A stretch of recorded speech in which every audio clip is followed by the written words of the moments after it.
প্রবাদে আছে চোখে দেখি শুধুই সর্ষে ফুল।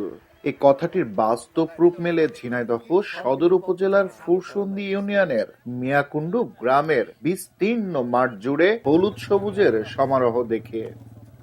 যত দূর চোখে দেখা যায় শুধুই হলুদ সবুজের আবরণ, যেন প্রকৃতির রানী শীতকে জড়ানো হয়েছে হলুদ শাড়ি, সবুজ পাড়ে। ঠিক যেন গ্রামের রাঙাবধূর সাজে সাজানো হয়েছে এ মাঠকে। শহরের কোলাহল ও ব্যস্ততা যখন জনমনে অস্বস্তি, ঠিক তখনই কৃষক ও কৃষি বিভাগের এমন উদ্যোগ যেন প্রকৃতি প্রেমীদের মনে জাগিয়েছে ভালোবাসা। সেই ভালোবাসায় সিক্ত হয়ে প্রতিদিন শহর গ্রামের হাজারো মানুষ প্রিয়জন পরিজন এমনকি বন্ধু মহল নিয়ে ঘুরতে আসছে এখানে।